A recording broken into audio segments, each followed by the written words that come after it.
The raven there was once a queen who had a little daughter, still too young to run alone. One day the child was very troublesome, and the mother could not quiet it, do what she would. She grew impatient, and seeing the ravens flying round the castle, she opened the window and said, "I wish you were a raven and would fly away, then I should have a little peace."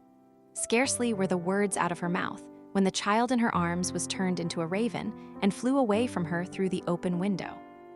The bird took its flight to a dark wood and remained there for a long time, and meanwhile the parents could hear nothing of their child.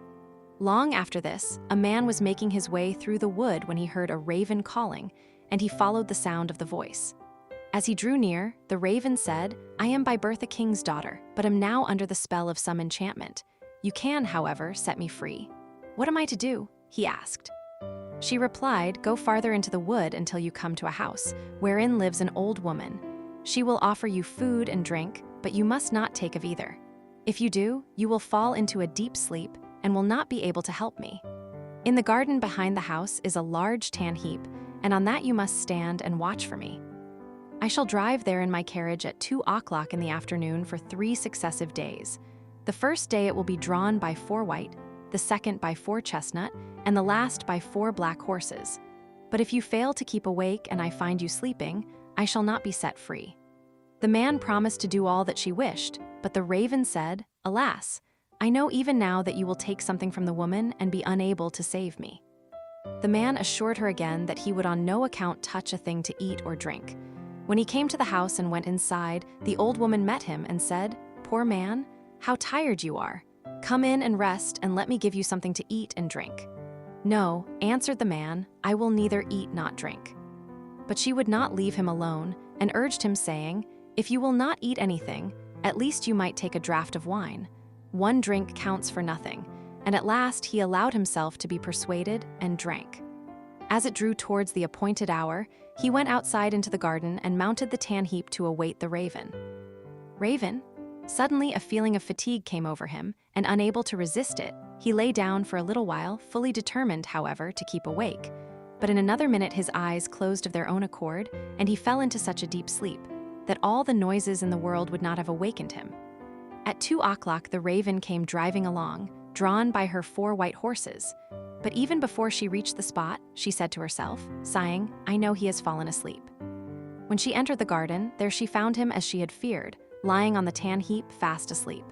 She got out of her carriage and went to him. She called him and shook him, but it was all in vain. He still continued sleeping. The next day at noon, the old woman came to him again with food and drink which he at first refused. At last, overcome by her persistent entreaties that he would take something, he lifted the glass and drank again. Towards 2 o'clock he went into the garden and on to the tan-heap to watch for the raven. He had not been there long before he began to feel so tired that his limbs seemed hardly able to support him, and he could not stand upright any longer. So again he lay down and fell fast asleep.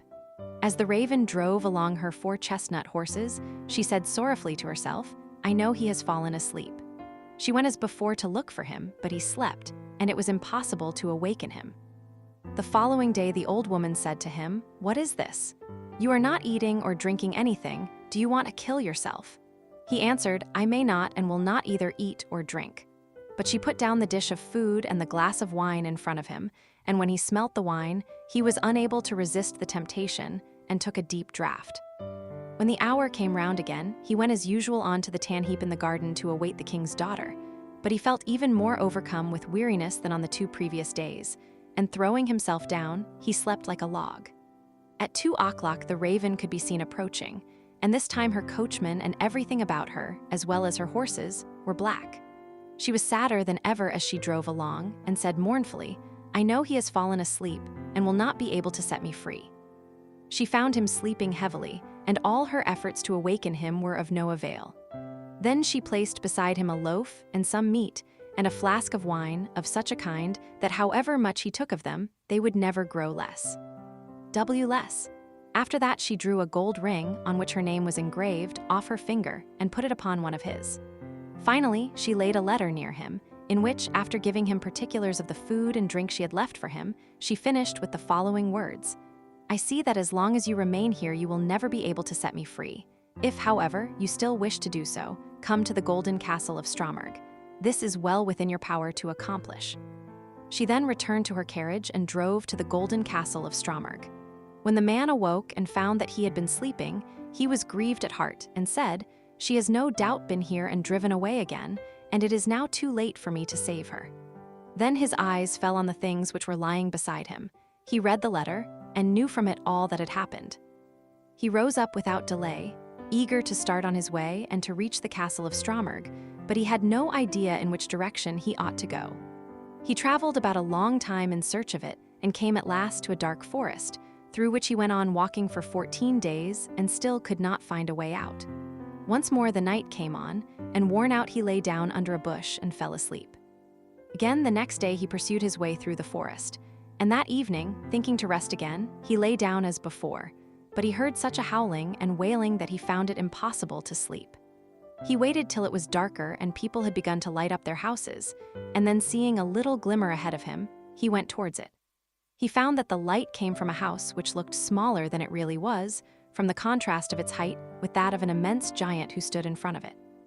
He thought to himself, if the giant sees me going in, my life will not be worth much. However, after a while he summoned up courage and went forward.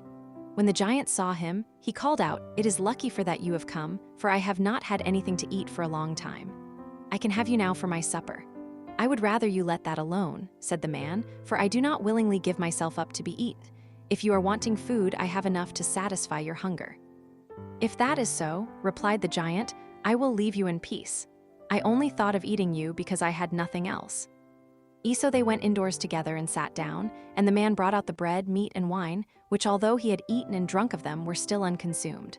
The giant was pleased with the good cheer, and ate and drank to his heart's content. When he had finished his supper, the man asked him if he could direct him to the castle of Stromberg. The giant said, "I will look on my map. On it are marked all the towns, villages, and houses."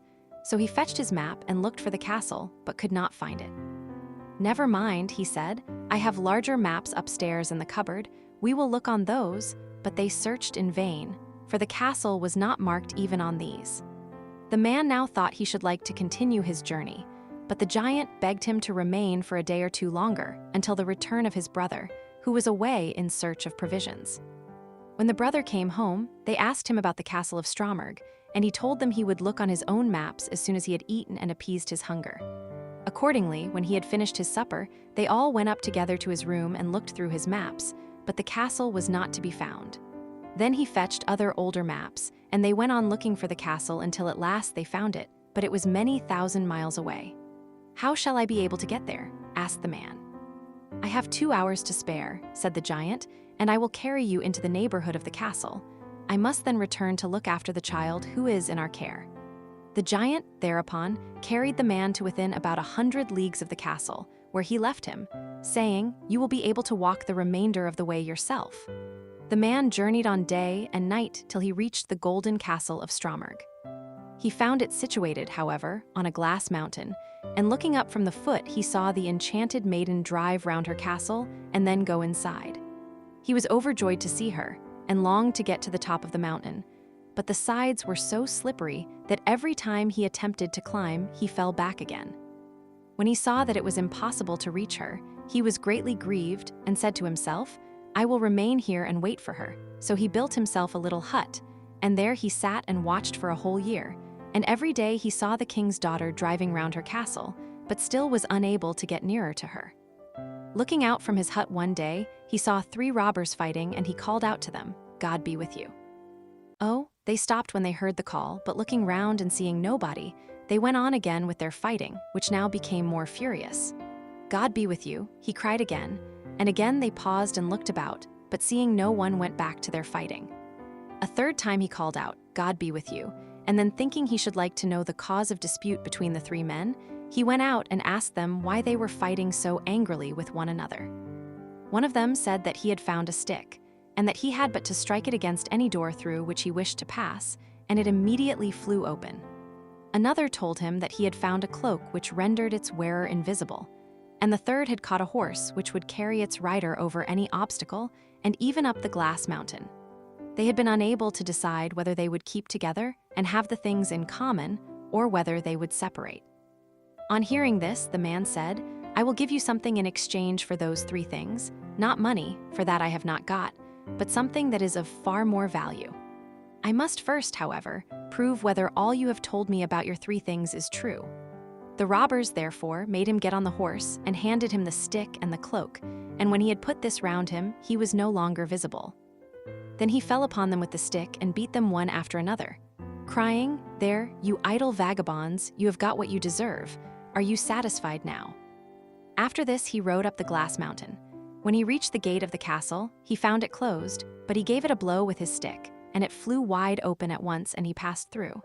He mounted the steps and entered the room where the maiden was sitting, with a golden goblet full of wine in front of her. She could not see him, for he still wore his cloak. He took the ring which she had given him off his finger and threw it into the goblet, so that it rang as it touched the bottom. "That is my own ring," she exclaimed, "and if that is so, the man must also be here who is coming to set me free." She sought for him about the castle, but could find him nowhere. Meanwhile, he had gone outside again and mounted his horse and thrown off the cloak. When therefore she came to the castle gate, she saw him and cried aloud for joy. Then he dismounted and took her in his arms, and she kissed him and said, "Now you have indeed set me free, and tomorrow we will celebrate our marriage."